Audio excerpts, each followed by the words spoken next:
Hold on. Why you laughing, Chuck? I'm always smiling, brother. That's all you know. I'm always smiling. So what's You going got on? your new piece of jewelry or something? You Nah, know. come on now. Nah. Uh-uh. Welcome, welcome to Williams World. I'm your host, Will. I am. I almost messed up and said it's Friday. It's my day. I'm so used to. Let me introduce my partner in crime. Y'all know him as Charles Brakely, DJ Chuck B. What's up, Chuck? Hey man, chilling, man. Having a great time as always. Glad to be here. And like I said, I'm always it's always something great you got here going on. So if you're rocking, I'm definitely rolling. So let's roll, baby. Let's go. All right. Got a special show tonight. We're gonna venture from the usual mind, body, soul, and business, and venture again into sports. And I got a good at this guy right here. He think he walking almanac. He's pretty sharp though. So I mean, I want y'all to throw some stuff at him too. Throw a couple curveballs, some sinkers, and two-finger splitters. Ladies and gentlemen, I want to introduce y'all to my main man, Andrew Nixon. What's up, Drew? What's going on, everybody? No, hold up. We don't do that here. No, nah. What? What's up, y'all? Be free, relax. Take a deep breath. You good. Before I get started, though, that hat, Cowboys. Yeah. This one time I must agree. I'm an Eagles fan, so My condolence. what do you say? Hey, Andy, for once, I got you. My condolence, Eagle fan. That's what I'm doing in the back. But today's time, we're gonna talk about baseball.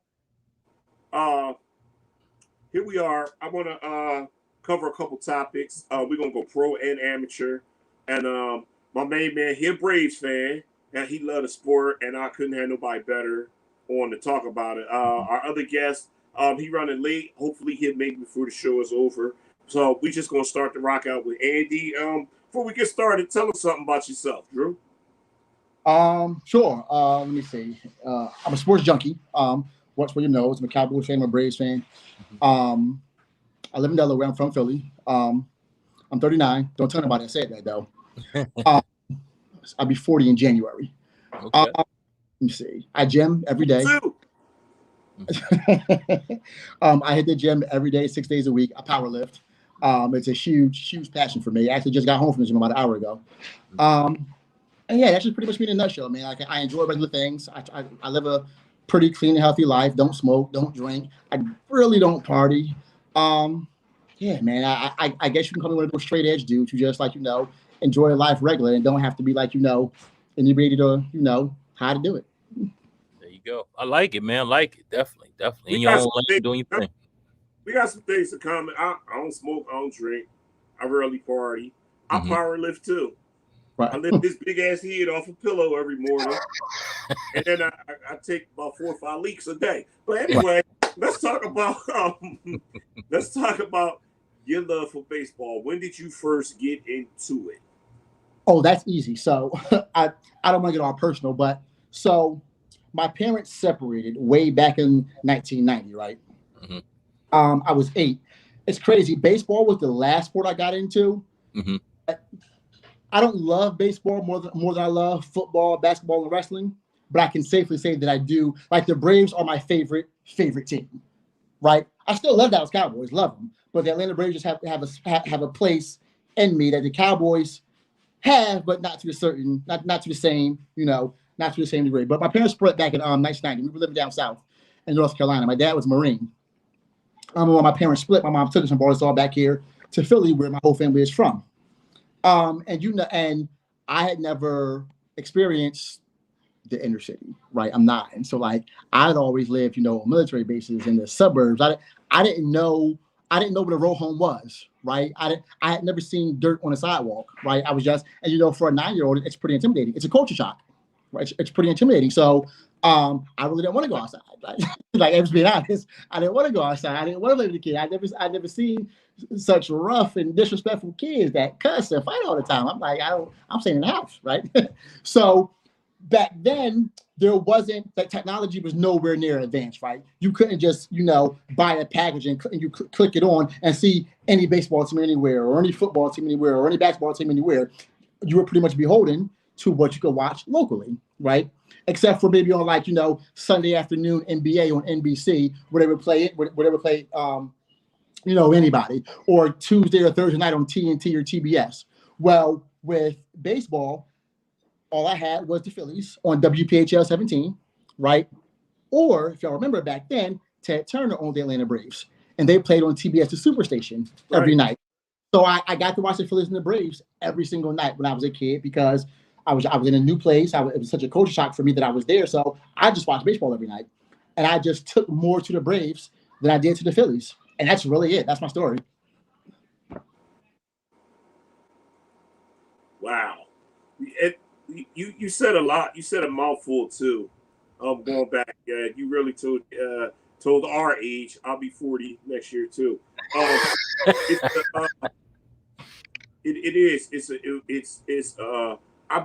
been up here in the city in the city like all my life.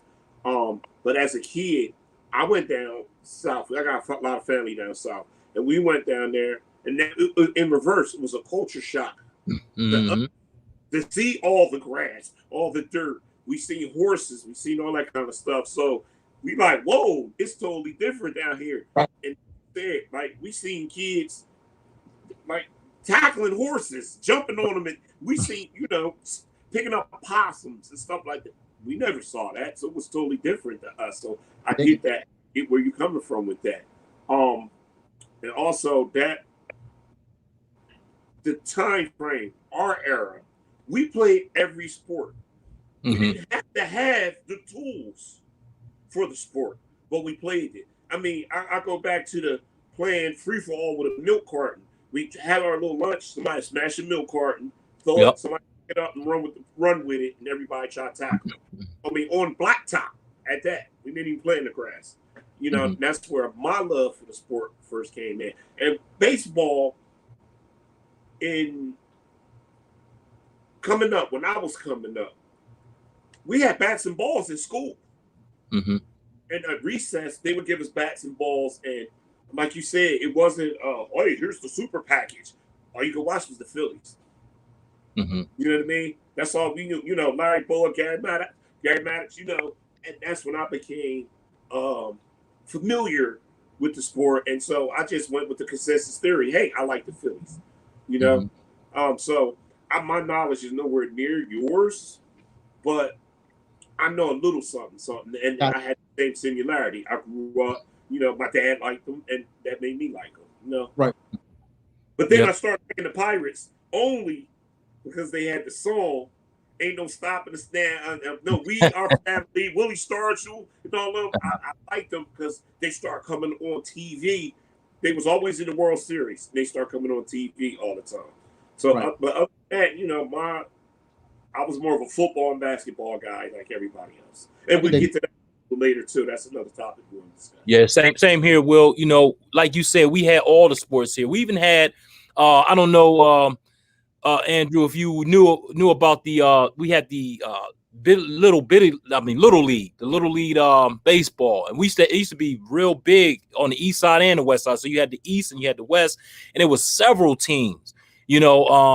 I don't know what happened to that, because at one point it was huge, but then all of a sudden it just dwindled to nothing. So we don't even see that anymore as far as baseball. But I was always a football and football too. I love football and also basketball. But I never really gotten to, I guess, baseball till I got a little older. And one day I was just sitting down looking at the game, and it was so relaxing. I was like, wow, I love, this is all right, and I can get into this, and of course, if you give me tickets, I'm gonna go to the game. I've been to a few Philly games as well, and I enjoy it when I get there. It's different being there than it is watching on television, because the atmosphere just electrifying. So I love it. So again, definitely a different energy. Like I go to William tell you, I post all my stuff on Facebook. I go to a bunch of baseball games a year. Every time the Braves come, every time they're local to play the Phillies or the Nationals, I try to get there. I was actually in Atlanta for the home opener a few months ago.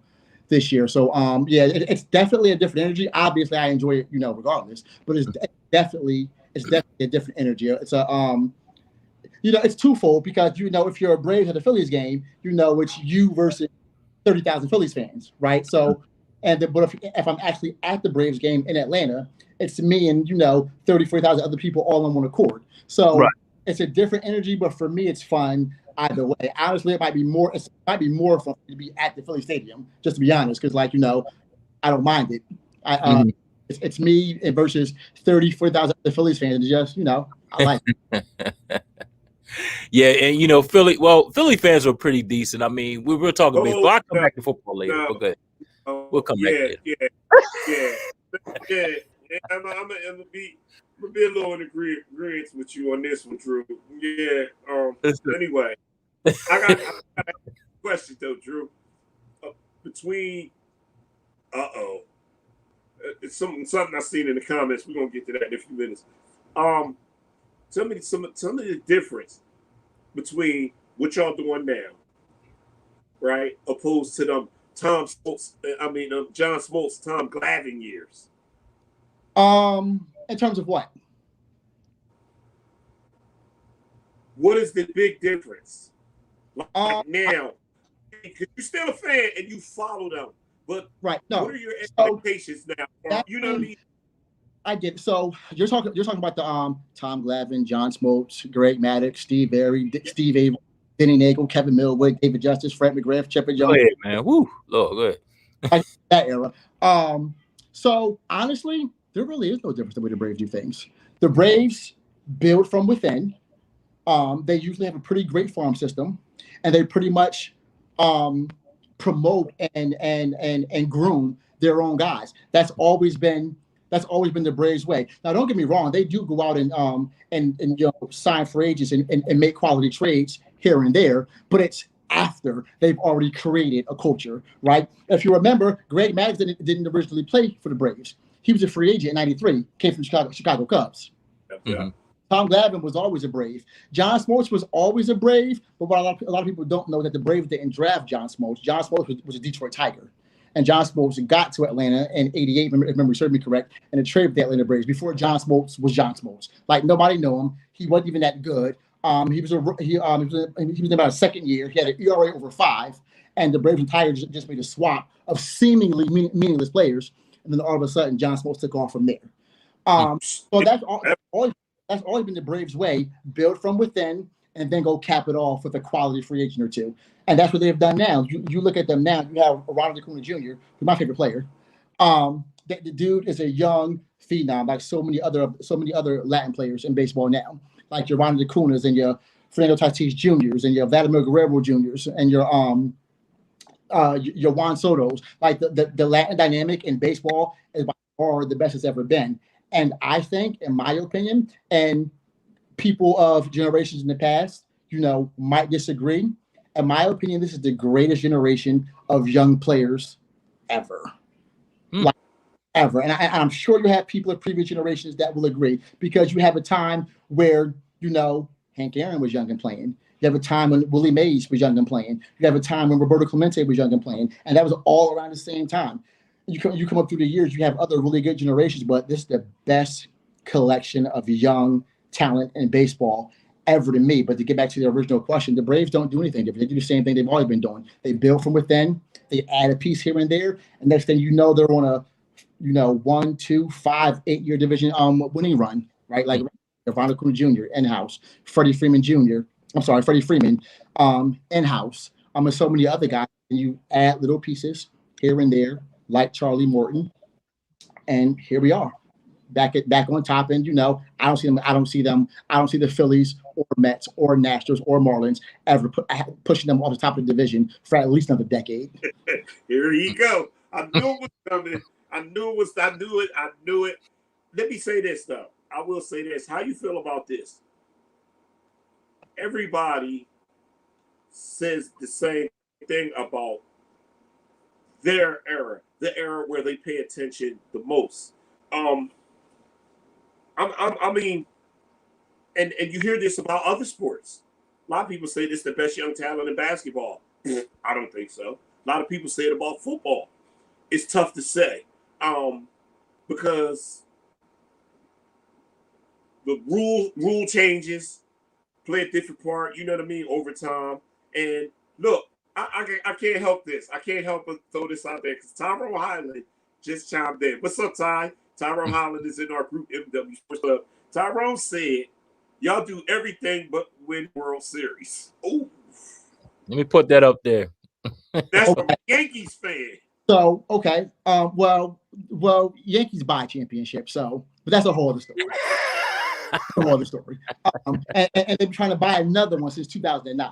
But again, so the Atlanta Braves, won a division every year for 14 years, right? The 5 World Series in the 90s.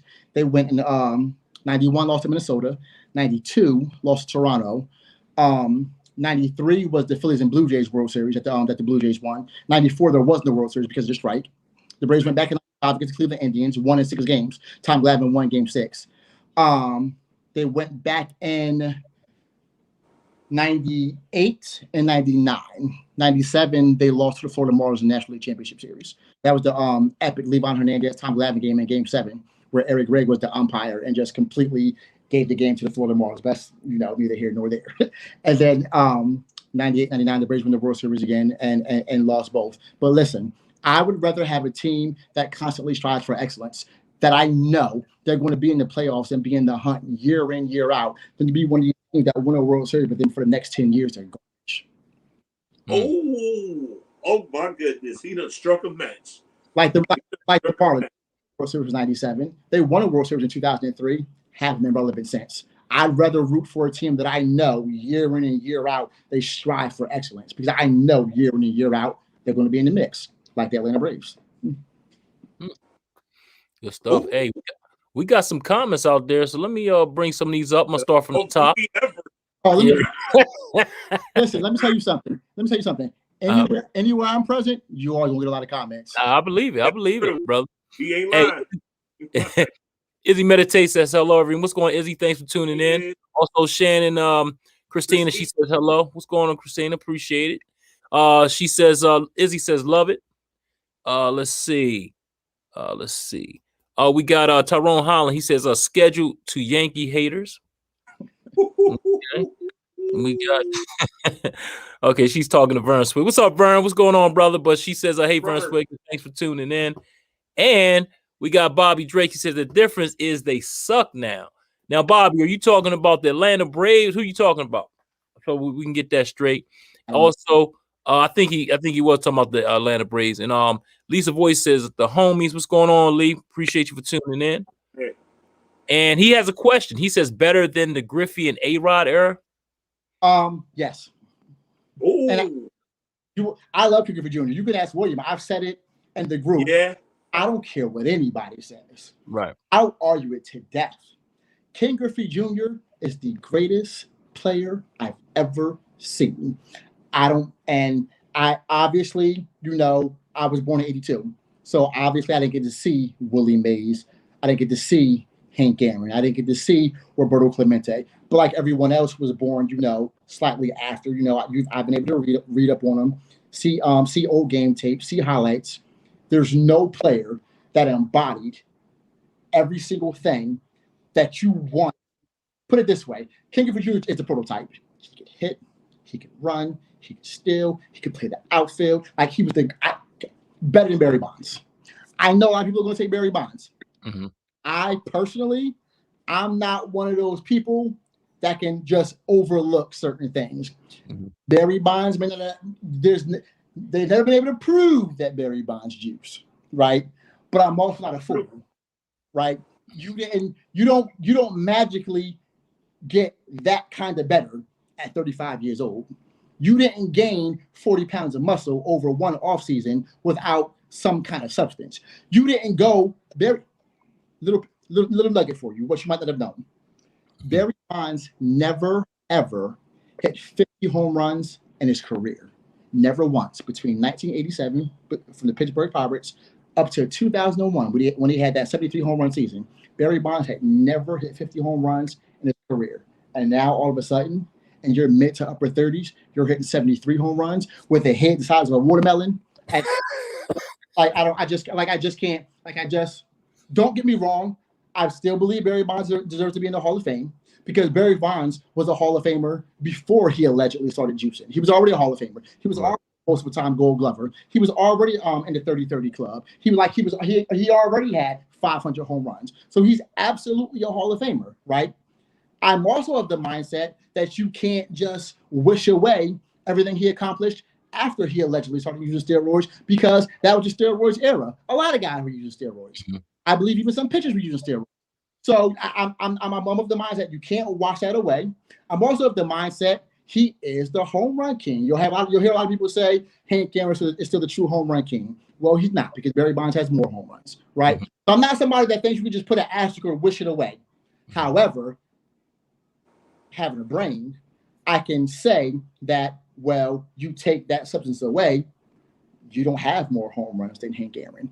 You're probably not even in a position to extend your career the way you did without it. So do I think Barry Bonds should be in the Hall of Fame? Absolutely. But does he get punished, in my opinion, on the list of all-time greats because of the way his career ended? Again, absolutely. Mm-hmm.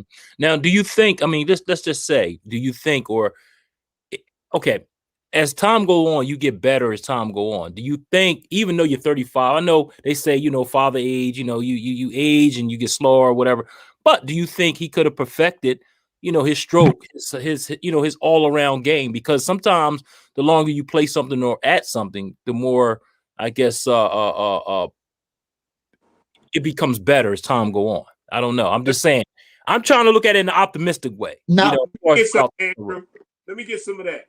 Go ahead. I thought that too, Chuck. I did because I liked Bonds. Remember, I told you I was a Pittsburgh guy. Bonds was that big, but he was already damn good. Mm-hmm. He's not like he was already that good. However, he blew up so fast.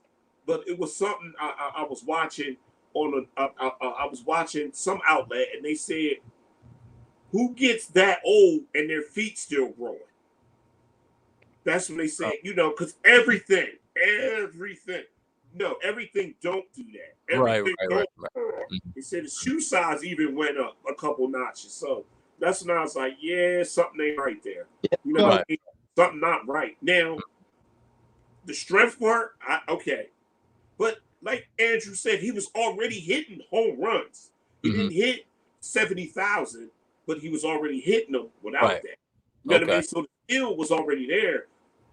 But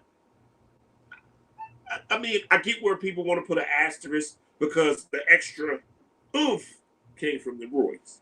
See, so I have a theory on the whole steroid thing with Barry Bonds. First of all, to answer your question, with baseball, no. With baseball, your bat slows down the older you get. Like you just can't have it's almost impossible to have that same torque that you had a few years ago because you're just older now. Your body ages and your bat slows down. That's kind of why a lot of guys who don't hit for a high average but hit a lot of home runs. It's why that after a while their careers are over because your 220 batting average, 220 isn't good at all. It's not even league average. But if you can hit 40 home runs and hit and drive in 100 RBIs, then we're okay with your 220 batting average. But when your bat slows down and you're no longer hitting 40 home runs and you're only hitting 10, and you're no longer hitting 100 RBIs, you're only hitting 40. Well, now your 220 batting average is no longer worth it. Right. As you get older, your bat slows down, and I do believe that Barry Bonds' bat slowed down. Right. However, when you're juicing, right, and when you're immensely stronger now than you were before, that 330-foot pop-up now turns into a 430-foot home run, right? So I just in good conscience and in good faith, I can't be fair and say that Barry Bonds didn't obviously juice. Now, my theory on why he juiced is, if you guys remember, I mentioned it a few minutes ago, there was a strike back in 94 that interrupted the season. There was no playoffs, no World Series, no nothing because the players and the owners were beefing, right? Baseball suffered immensely for that. Baseball is the kind of sport that can have a strike and come back because a lot of fans don't deem it as exciting as football and basketball. The NBA and the NFL can have a strike but still come back strong because we're in America. And especially with the NFL, Americans love contact combat sports. The NBA, the star power alone in the NBA, they can have a strike and still come back strong as ever, just like it did in 1999 with that strike shortened season with the San Antonio Spurs beating the New York Knicks in the NBA Finals, right? When the New York Knicks went to the finals as an 8 seed. Baseball's not that because so many people deem it boring or slow. So when they had that strike back in '94, the game suffered, and the game suffered for a long time. But after a while, what we're bringing baseball back? The same steroid era that gets criticized now. It's the same steroid era that brought baseball back. And that's why it's kind of funny to me when I hear certain guys that are in baseball or that were a part of baseball back then that excoriate the steroid era so harshly. Don't get me wrong, it was wrong to do, but at the same time, that's what brought baseball back. Sammy Sosa hitting 60 home runs brought baseball back. Mark McGwire hitting 60 home runs brought baseball back. That home run chase they had in 1998 where Mark McGwire hit 70 and Sammy Sosa hit 66, that helped bring baseball back. You're doing what he always did. That helped bring baseball back, right? The Rafael Palmeiros of the world, the Ken Caminettis of the world, the Jeff Bagwells of the world, all those guys that were juicing but knocking the ball at the park, that brought baseball back. I don't know if you remember, but back in the late 90s, Tom Glavine and Greg Maddux made this commercial about pitching versus home runs. And at the end of the commercial, Tom Glavine is like, chicks dig the long. Right. And that helped bring baseball back. The whole time, and this is my theory, I really genuinely feel that Barry Bonds was sitting somewhere in the background saying, hey, what about me? I'm still here. I never went anywhere. All these other guys are getting the publicity, right? I'm over here still hitting 40, 45 home runs, still in 30 bases, still batting 300, still doing things the right way, but nobody's talking about me. Right. I genuinely believe in my heart that Barry Bonds felt some kind of way about that. And I believe that's why he said, screw it. Those guys are doing it and getting all the publicity. I would the same thing. And I genuinely believe that's why I started juicing prior to the 2001 season when he had that 73 home run season. Hey, I got a great question here. We got it from Bobby Drake. He says, Barry juiced because he was, wait, I'm sorry. No, that was the wrong one. Here it is right here. Steroids helps in the gym and heal quicker, but doesn't account for hand and eye coordination. That's fair. I absolutely think that's fair because I'm in the gym and I see that I know for a fact do certain things. So it absolutely does help. And I think a lot of people have the wrong idea about steroids and other and other substances. Full disclosure, I've tried them, right? Because they do promote great healing. That shoulder strain that you might have had from lifting a certain amount of weight, that shoulder strain that you might have had for 7 days, instead of having it for 7 days, you only have it for 2, right? That shoulder strain that you would have for 3 days, you don't get it at all. Like it absolutely promotes healing. I think people, I think, like with anything else, steroids have evolved, right? And I did try them once, and I did like the benefit, and I did like the benefits of them, but there's also a little lag when you come down off of them, which is that I promote. And I wouldn't recommend that anybody try it unless you're really, really sure that, one, you're going to have the necessary aptitude to be in the gym every day, and you can deal with what comes with them because they do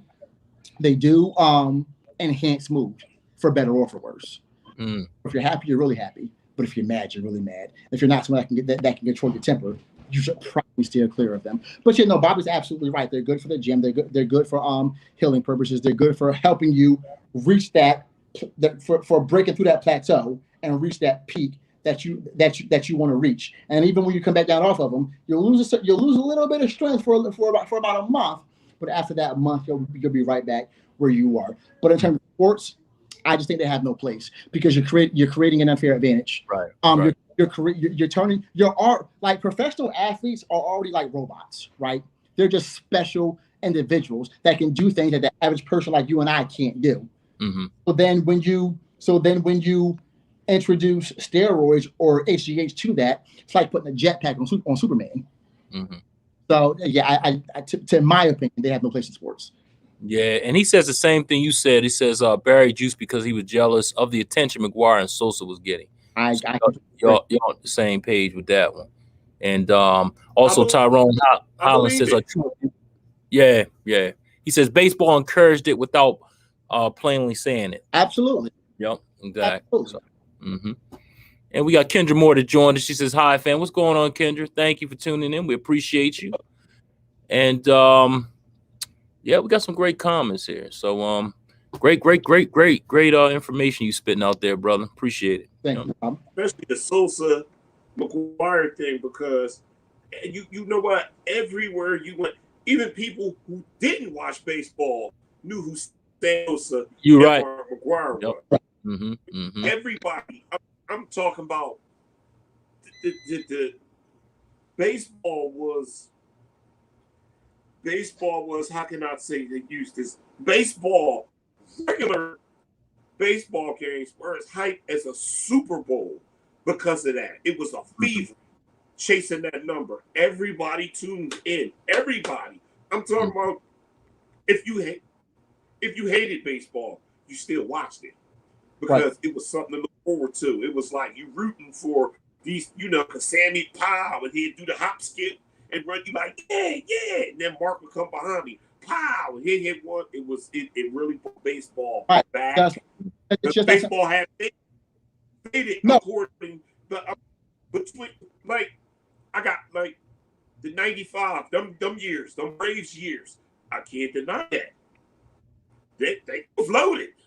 They was loaded. And that's when, oh man, Rocker and listen, that's when it was must-see TV. Everybody was like, it's a little lull. But when McGuire and them started their thing, boom, it went sky high. So I believe that Barry Bonds was, like you said, sitting in the back going, hey, what about me? Correct. I mean, because we see it every day. We see people do it every day. We see it on Facebook. We see it in life. He was always there. His greatness never went anywhere, but he wasn't getting the attention. Now, I also believe a part of that was playing against San Francisco. Like when you play on the West Coast and your games are so late, there's a huge part of the country that doesn't get to see you. I think that's a huge part of the reason why baseball players that play out West, why it's not hard, but harder to brand them than it is East Coast players. Because when you're a West Coast player, there's an entire section of the country that doesn't get to see you. And unless your name is Mike Trout or Shohei Ohtani, and you're this mega superstar that people want to stay up to see, it's harder to brand West Coast baseball players. And you have all these players, Mark McGuire, East Coast, Sammy Sosa, East Coast, Rafael Palmeiro, East Coast, Jeff Bagwell, Midwest. All these players, like people are still up watching them. You have Barry Bonds on the West Coast. Well, by the time 10:30 rolls around, and that game is starting, it might be 7:30 out there, but it's 10:30 out here. People are going to bed, right? So it's just been, and baseball still has a problem with branding as superstars, but it was really harder back then where you didn't have technology and you didn't have social media, and you're trying to brand superstars that don't play until 10:30 at night. Yeah, that makes sense. Don't forget Jose Canseco, Ty Highland. Correct. So, Yeah. Jose Canseco and Mark McGuire were the original Bash brothers back in the late 80s with the Oakland Athletics. When they went to the World Series back in, I believe it was 90, and played the Cincinnati Reds. But again, they were the Bash brothers. It was something new. You had two guys on the same team that were just putting balls, over the fence each and every day. It was something new. Off of people's heads and stuff.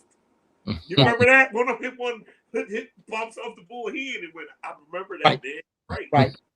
It was something new. It was something different. And then, but Jose Canseco was a throwback steroids guy, because after he left Oakland and after the spotlight was on him and he couldn't just openly take them steroids anymore, he just wasn't the same player. And that's one of the reasons why I just feel like I have no play in sports, because it creates an unfair advantage. Yeah, definitely. Hey, remember Rafael Palmeiro? Remember he had to go to court? I did not use steroids. Then he gonna come back. They found out he did. That was Capitol Hill, which is also why they'll never put him on the Hall of Fame. Like you lied on Capitol Hill, so like they'll never. And Rafael Palmeiro has 500 home runs. They'll never put him in the Hall of Fame. That's crazy. That's why I was ready to tell the truth, man. Remember the point? I never took steroids. Oh, right. He was like Lance Armstrong, so convincing. Correct. So convincing, and then Guilty people use Flat out, you lying.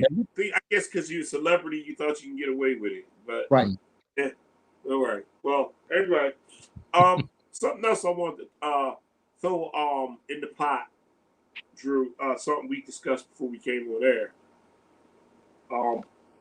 Why isn't baseball as popular in our communities, in the hood, urban? Why is it not as popular as football and basketball? And I mean, and what suggestions do you have as far as promoting it to the youth of today's youth? Like, how can we get it out there, make it more exciting to them?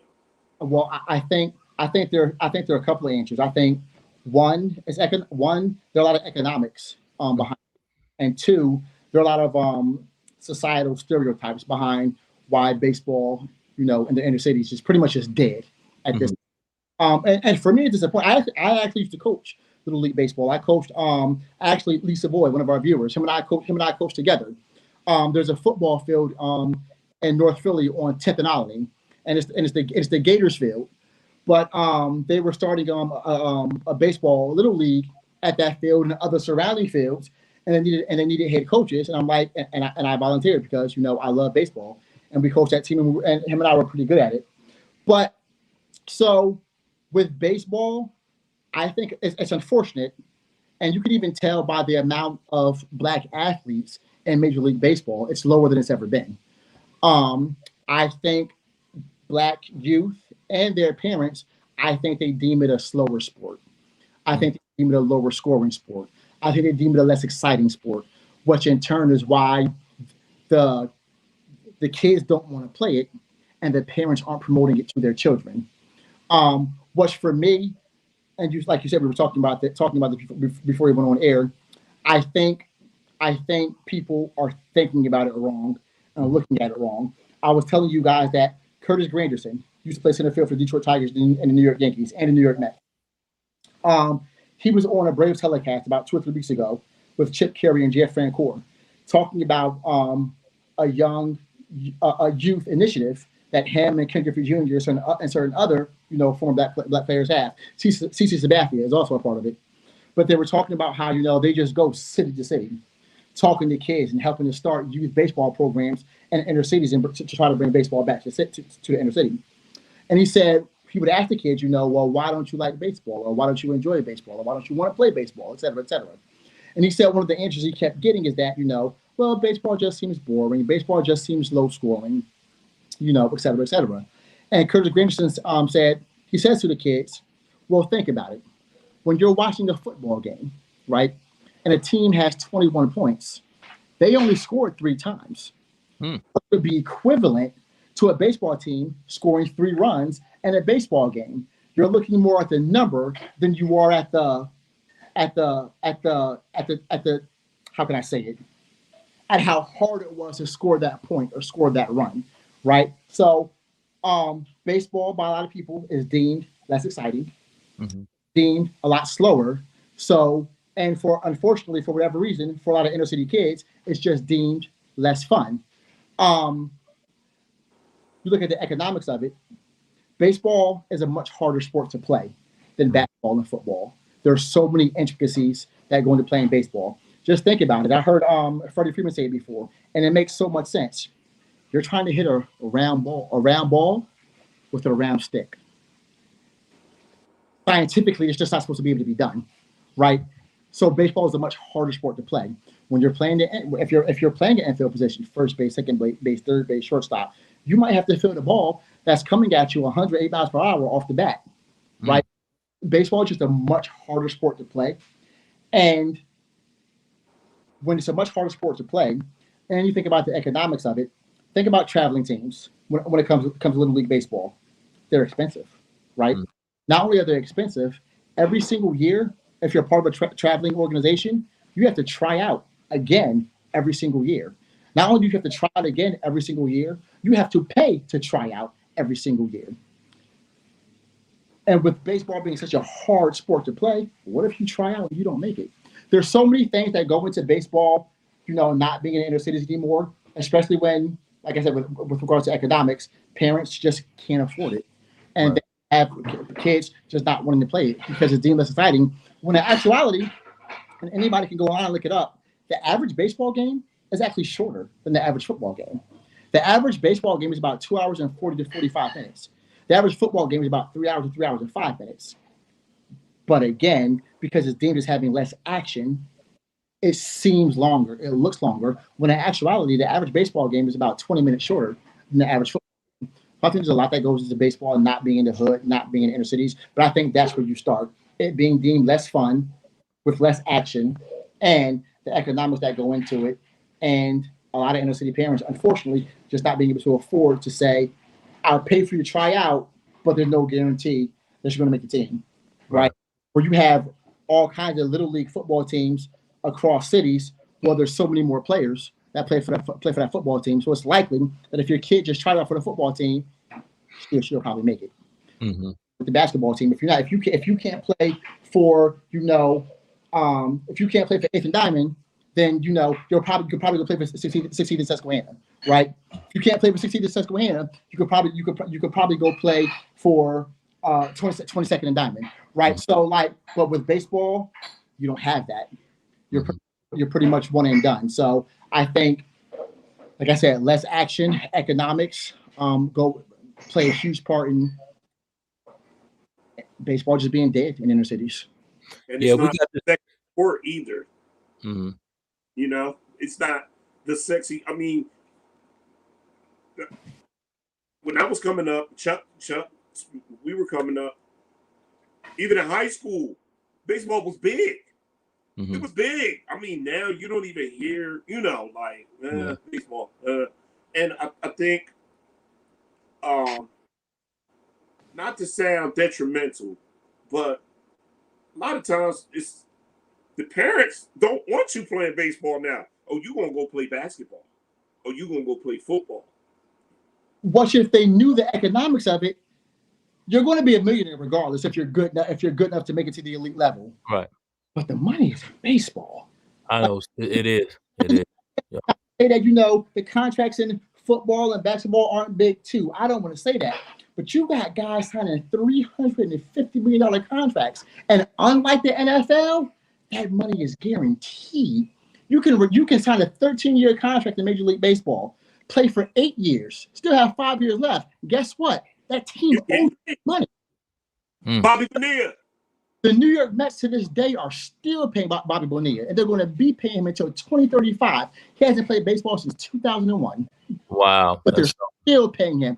Bobby Bonilla can do nothing. Matter of fact, he can go gambling one night and bankrupt himself, and nobody still has $1.5 million coming the following year because the Mets have $1.5 million until 2035, and they've been paying him $1.5 million since 2002, and they hadn't played a game since 2001.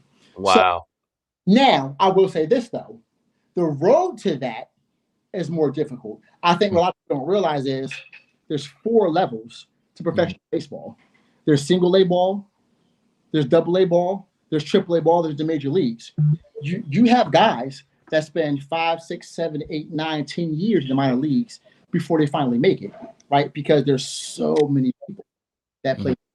And there's 4 levels to it.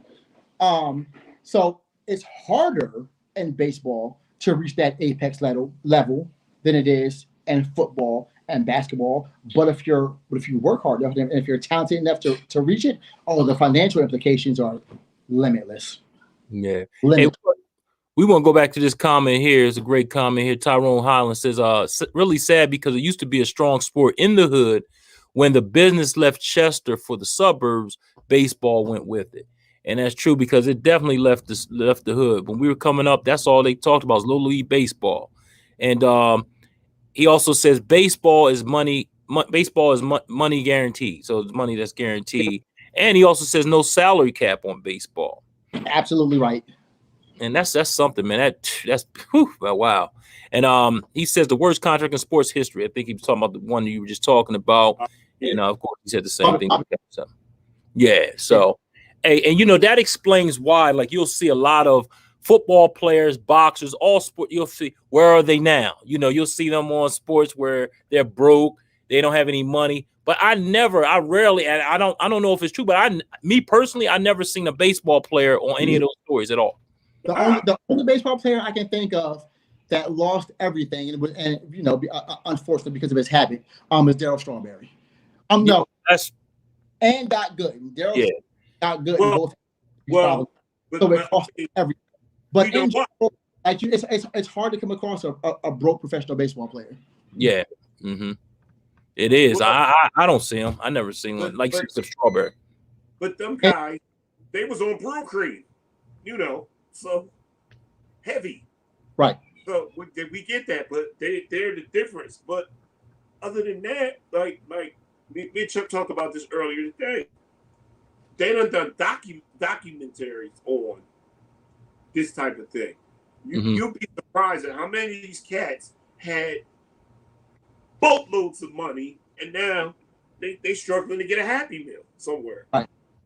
Or they working a regular job like us, like you, like me and you, Drew, that guy. But I'm saying it's amazing though, because if somebody don't teach you, like if you're not used to having money or you don't know how to spend it, you're not gonna have it. Right. You'll blow right through it. I also think not to say that everyone shouldn't take care of their money and and have money people to advise them on how to manage their money and invest their money properly. Everyone should have that. If you have a lot of money, you should have someone that knows what they're doing helping you manage that money. You right. Knows what they're doing, helping you invest properly. That way you don't lose money. However, I also believe it's harder to go broke as a professional athlete today, just because there's so much more money in sports now than there's ever been. Like you take baseball, players that aren't great in baseball are getting $80, $90 million contracts. You used to be really good in baseball and get $80, $90 million. You look at guys in the NBA. Mike Conley isn't anybody's great as anything. Mike Conley's never even been great. He's always just been really good. He got $156 million. So it's harder to go broke now. Like you have to, man. I can't even imagine what someone would have to do to go broke. Being a yeah. I feel like it's impossible to go broke with the money they're just doling out to everybody. Mm-hmm. Wow, it's easy. I've seen it, but you gotta understand this part too. Talking to people, I've talked to people with money. That mentality, they think this is never going to end, and they spend. I've seen stories where guys just getting any league. Okay, they're not getting that much. First thing they do, okay, your contract was $900,000. You want to spend $200,000 on a chain. Mm-hmm. Who is this person's consultant? You know what I mean? Right. You went to $200. Now let's say, God forbid it happened, but okay, let's say the next season you're supposed to get such and such amount, and you get hurt, and then you don't play again. Oops.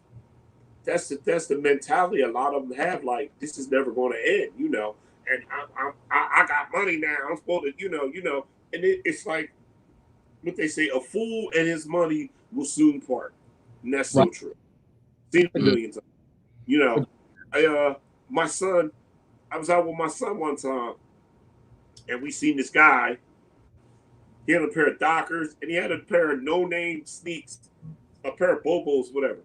My son was laughing. I said, "What you laughing at?" He's like, "He got on Bobos." I said, "But I bet you his bank account don't say Bobo." He's not worried about how he looks. He's not worried about that. He thinking about the future. I said, food for thought. You know what I mean? Every time I give you a couple $, you go spend it on something. No, save it. Save your money. Save your money. Because we've seen people with millions lose. So, amen. Yeah. That's true, brother. Hey, look, we got some more comments out there too, and I want you try to acknowledge them. Lakia Milburn says, "Hello, everyone. What's going on, Lakia? Thanks for tuning in. Appreciate you." And Tyrone Holland says the root cause of players' money issue is financial illiteracy. Most of us just aren't taught the fundamentals of wealth building. And Bobby Drake says the same thing. It's easy to go broke. It's based on mentality. Exactly. Correct.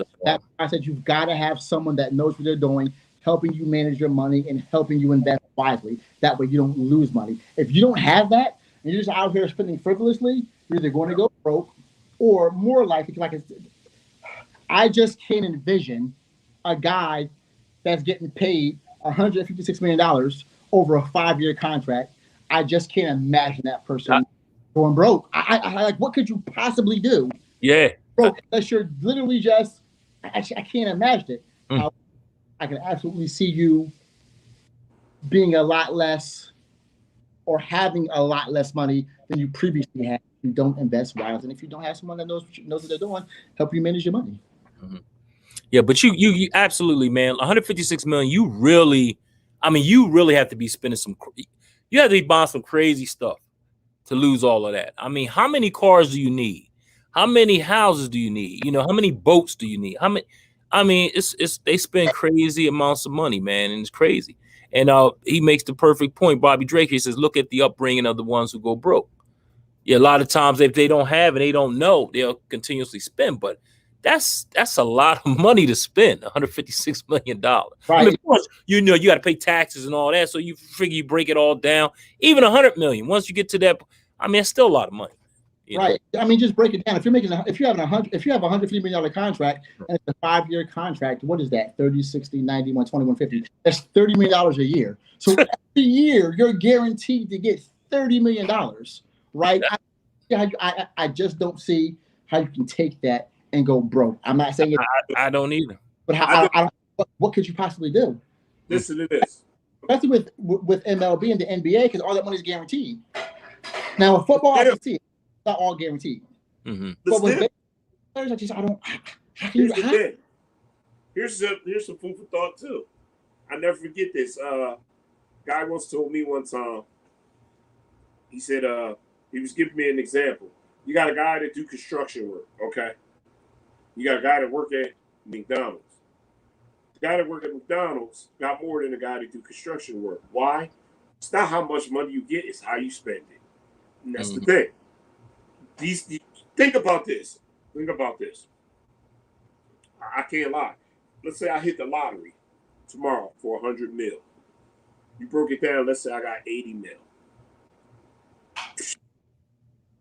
I'm not gonna get into specifics. I mean, and all three of us. I mean, let's keep it real. We're gonna splurge a little. But a lot of the time, see, we know it's a limit. Okay, we know it's a limit. We got $80 million. That's it. We're not balling.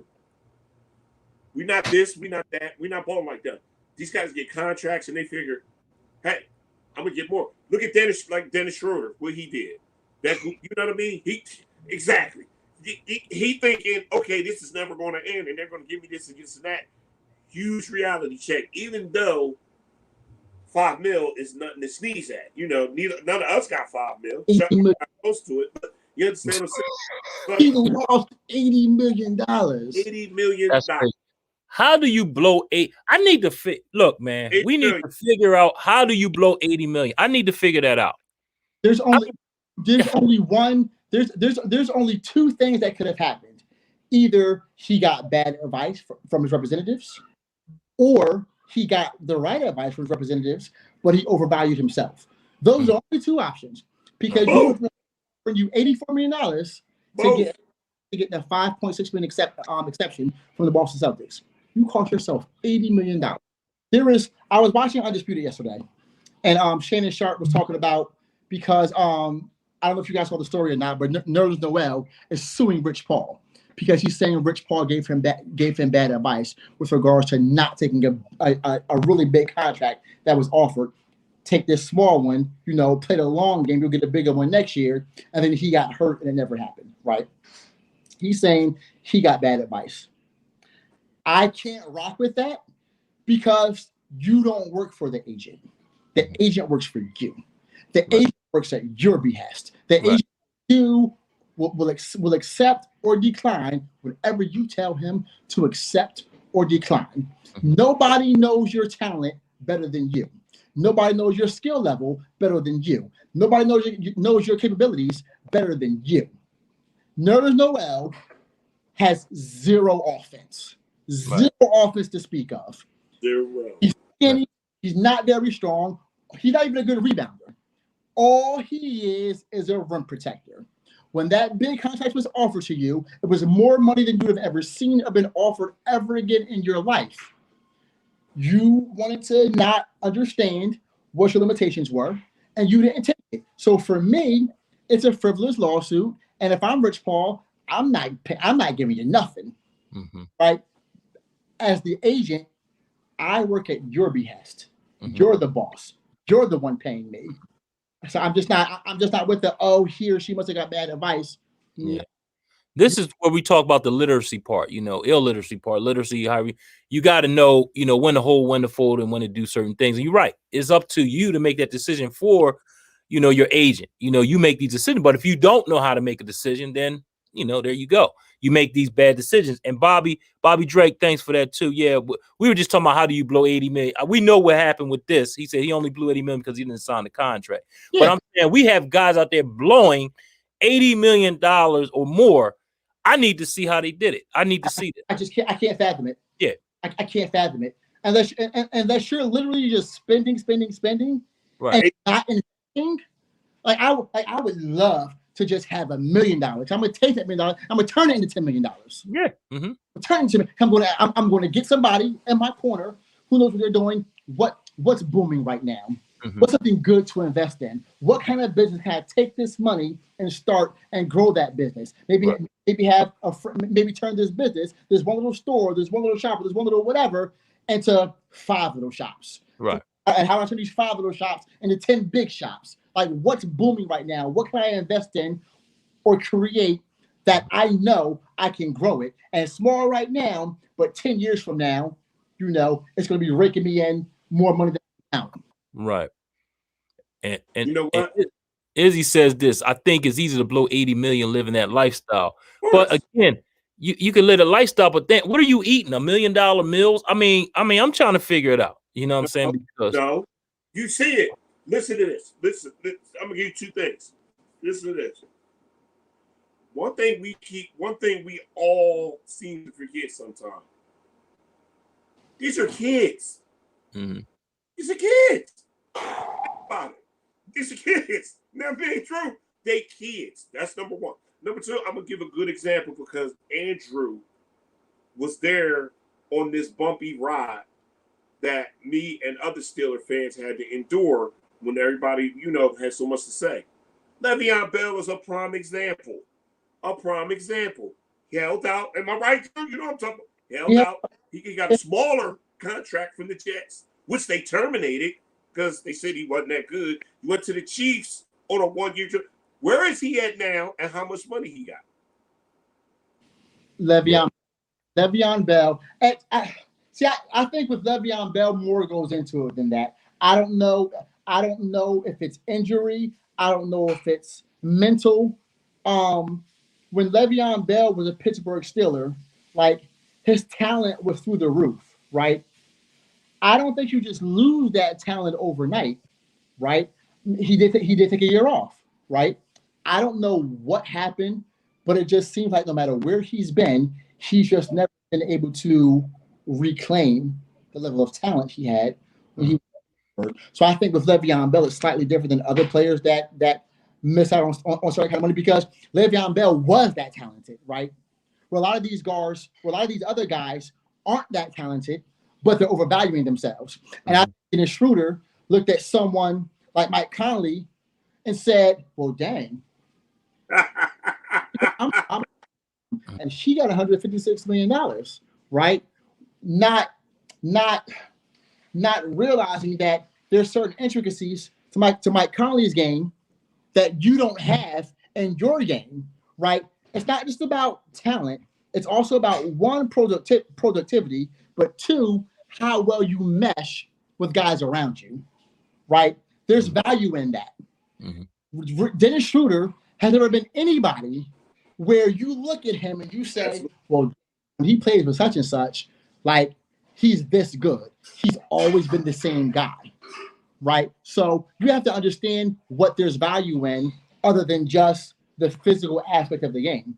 He didn't understand that. and now he's $80 million lighter in his pockets. Wow.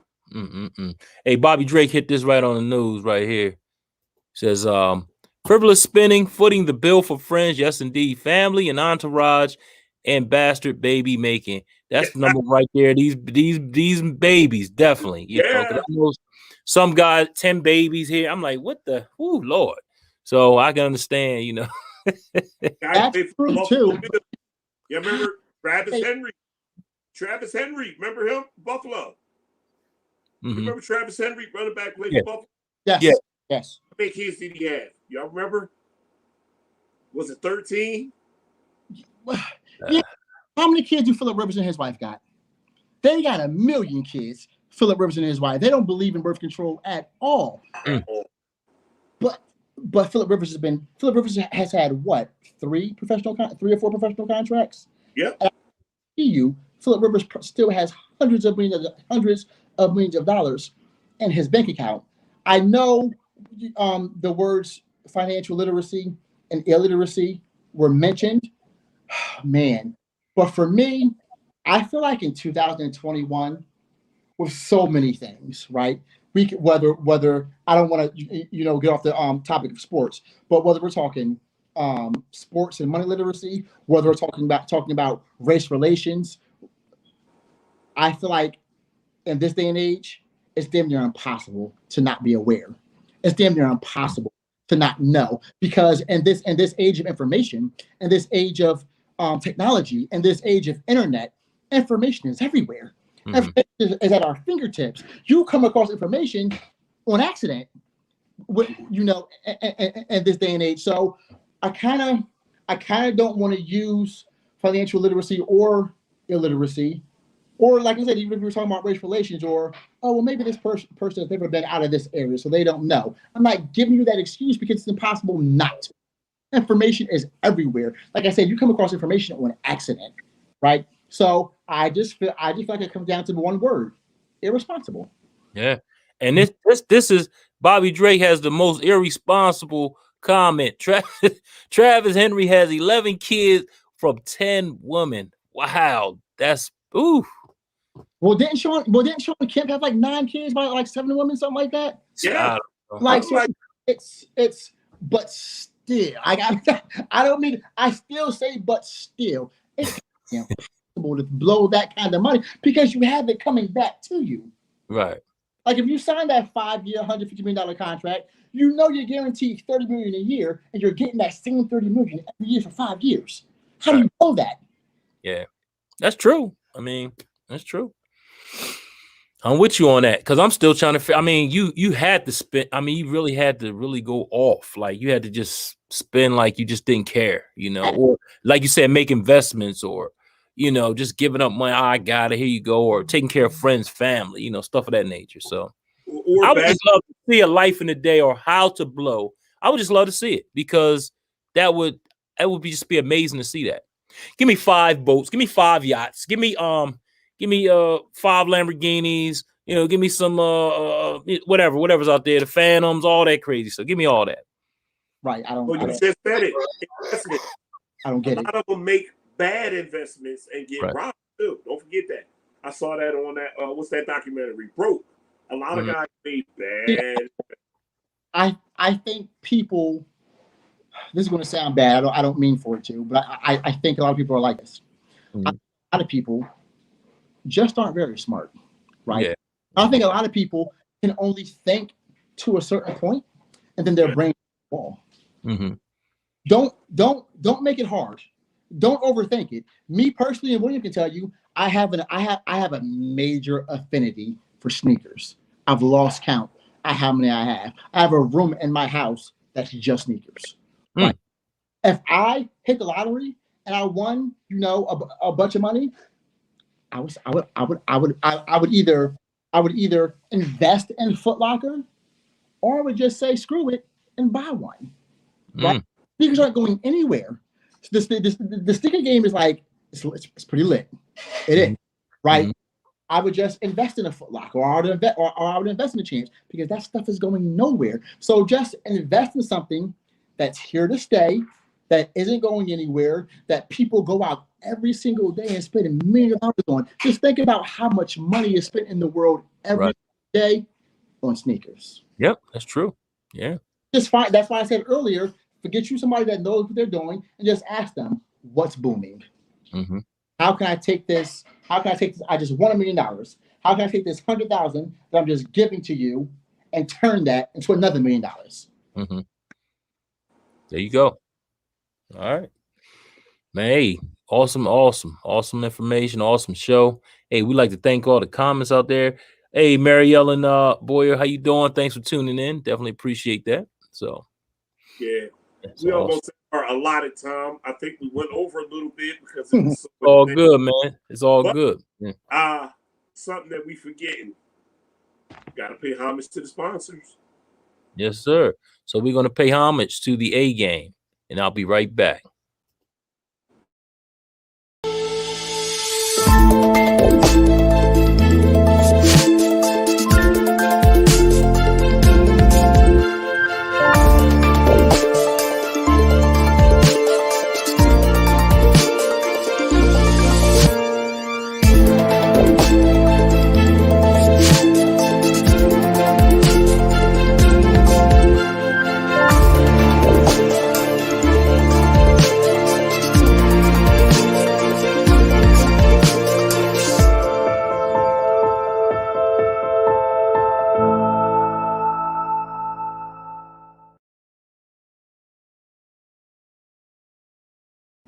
And that is the A game, great for strength, vitality, energy, and libido. So if you want your free sample, give me a call at 302-723-2836. Again, 302-723-2836 to get your free sample of the A game.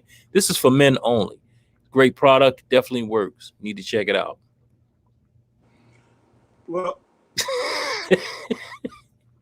it do work, Dwayne. Listen. Nah, I ain't lying. Listen.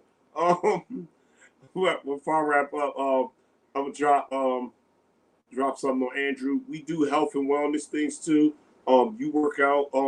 We gonna have something soon with people working out. You more than invited. I give you the info. You know what I mean? And let you know. And I'm gonna do another football segment soon with the season starting because we all know how personal we get with football, and it's funny. I mean, I got an Eagle fan and a Cowboy fan, and y'all didn't throw not one jab. It's very mind-boggling to me. I'm gonna let it slide because we at the end. We gonna keep it civil, but I'm gonna do one. There's no jab to be when you have a quarterback that can't throw anymore and an offensive line that can't protect them. Oh my God!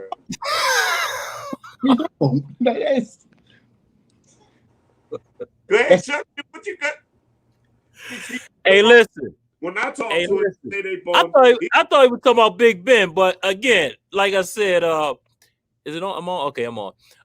We'll see. We'll see this year, brother. You know what I mean? I can't wait till the season begins, and I just can't wait. So, absolutely. Hey, listen, I'm always available. So just let me know.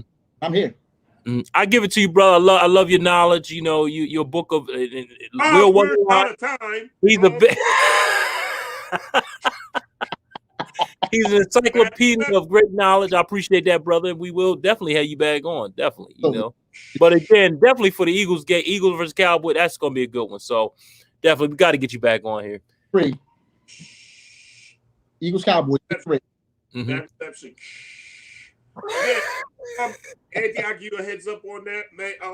I got something lined up for next week, maybe the following week, because it'll be the start. And I definitely have you. Oh man, I got something up my sleeve, and I think it's gonna be a little epic. So awesome. I stay in touch, man.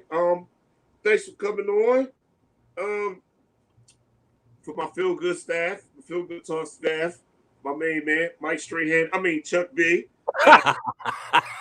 Umpire Eric Gregg down there. Y'all have a good night, man. Y'all have a good night. See y'all on.